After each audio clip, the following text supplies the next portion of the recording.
بسم الله الرحمن الرحيم. السلام عليكم ورحمة الله وبركاته. ازيكم حبايبنا، عاملين ايه؟ يا رب تكونوا بخير. النهارده جايلكم فيديو جديد، هنعمل مع بعض السمك القراميط. احنا عملنا مع بعض قبل كده السمك البلطي والماكريل، هنعمل النهارده مع بعض القراميط مقرمش كده وجميل ومستوي من بره. امشوا معايا خطوه بخطوه وهتشوفوا الطريقه ويا رب يعجبكم. اول حاجه كده انا حبيت اصور لكم اللقطه دي وانا بشتريه. انا اشتريته والست ذبحتهولي وفتحته كده، وانا روحت البيت نضفته ونقعته.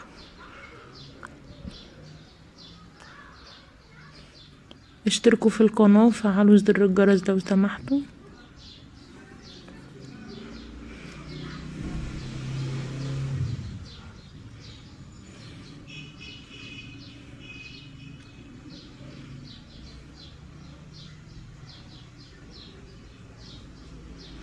بصوا بقى، انا هنا هفتح الكيس كده وهنزله قدامكم، وبعد كده انا هبدأ انضفه بقى، افصل الكاميرا وانضفه انا عشان في ناس بتقرف.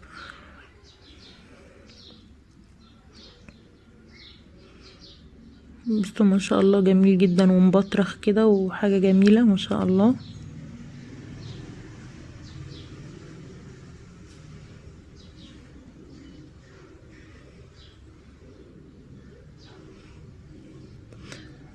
هنا بقى انا بعد ما نضفته كده وسيبته يتنقع شويه، هنبدا مع بعض نعمل التتبيله. معايا معلقه توم كبيره ومعلقه شطه مفرومه او فلفل على حسب الرغبه، ومعلقه كمون،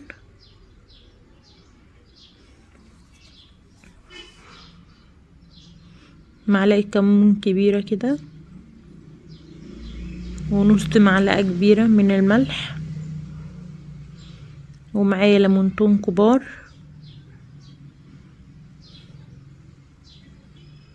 هنعصرهم كده كويس ومش هنرمي القشر، هنستخدمه برضو. خليكم معايا تعرفوا اخر الفيديو هنعمل بالقشر ايه.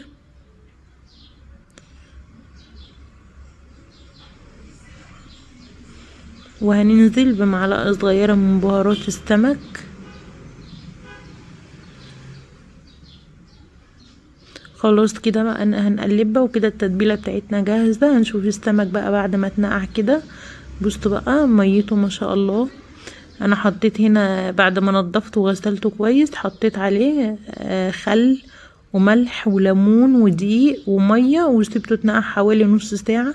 بصوا ميته ما شاء الله بعد ما اتنقع كده بقى نضيفه زي الفل، وميته بيضه قشطه. بصوا بقى بعد ما نضفته، الدقيق والملح بيشيل اي زفارة واي دم، اي حاجة كده زيادة فيه بيشيلها. خلاص كده بقى هنبدأ ننزل عليه بالتتبيلة اللي احنا عملناها.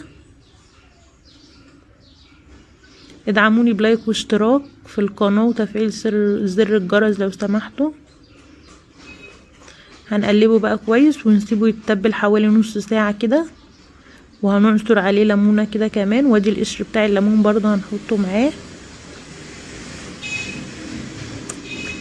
غسلنا بقى الحوض بتاعنا كده ونضفنا مكاننا. هنبدأ بقى نعمل السلطة.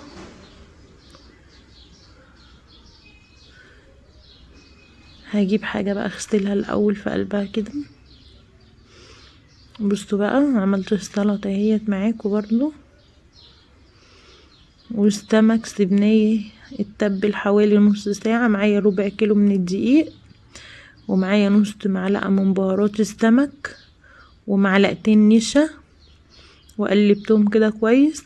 النشا بيديله حرمشة كده، بيخليه ناشف ومحتفظ بقرمشته لحد اخر حاجة فيه، مش بيطرى خالص. هنغلفه بقى كويس كده زي ما انتم شايفين من بره ومن جوه.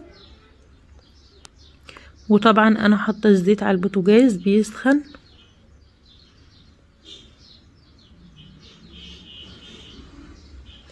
ادعموني بالله عليكم بلايك واشتراك في القناه عشان اصور لكم كل يوم فيديو، لاني انا والله ما بصورش بقالي كتير عشان مش لاقيه مشاهدات ولا تعليقات ولا اي حاجه منكم. فادعموني بلايك واشتراك في القناه عشان اصور لكم كل يوم فيديوهات كده ان شاء الله.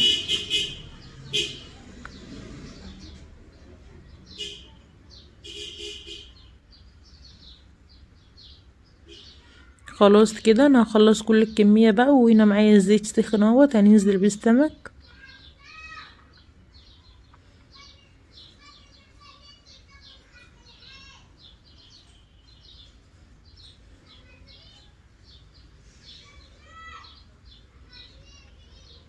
هنحط بقى قشر الليمون اللي احنا كنا حاطينه مع السمك، بيشد بقى اي ريحة زفارة، الريحة اللي بتبقى كاتمة في الشقة بتاعت السمك دي، قشر الليمون بيمتص كل الريحة ديت اهو. بصوا زي ما انتم شايفين كده انا حطاه.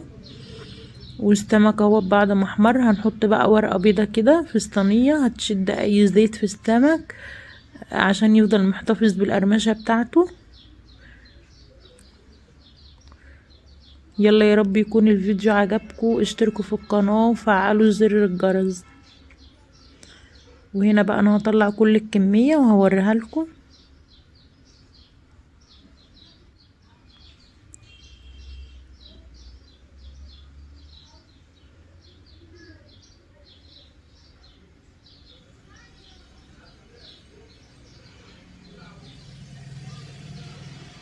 بصوا بقى بعد ما خلصت شكله جميل جدا، مقرمش كده من بره ومستوي من جوه، حاجة جميلة جدا ما شاء الله.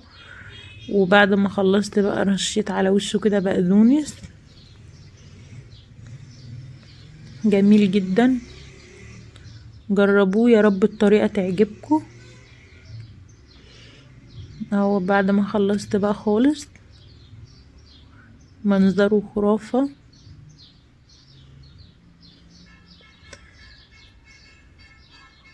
وعملت جنب الرز ده بقى، جنب السمك عملت جنبه رز بشعرية بقى، اللي حابب يعمل رز ابيض يعمل، اللي حابب يعمل رز صيادية زي ما تحبي.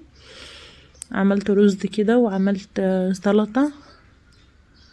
والرز بتاعت السمك خدعت لها، عملت الصلصة بتاعتها بتوم كده، وبعدين نزلت بقى بعد ما استبكت نزلت بالرز وسبتها استوت زي ما انتم شايفين كده، طعمها وريحتها جميلة جدا.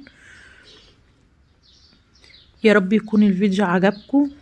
اللي اتفرج على الفيديو لحد الاخر يكتب لي في التعليقات، لو انتوا شايفين مثلا اي تعليق اي حاجة في الفيديو اكتبوا لي وقولوا لي عليها.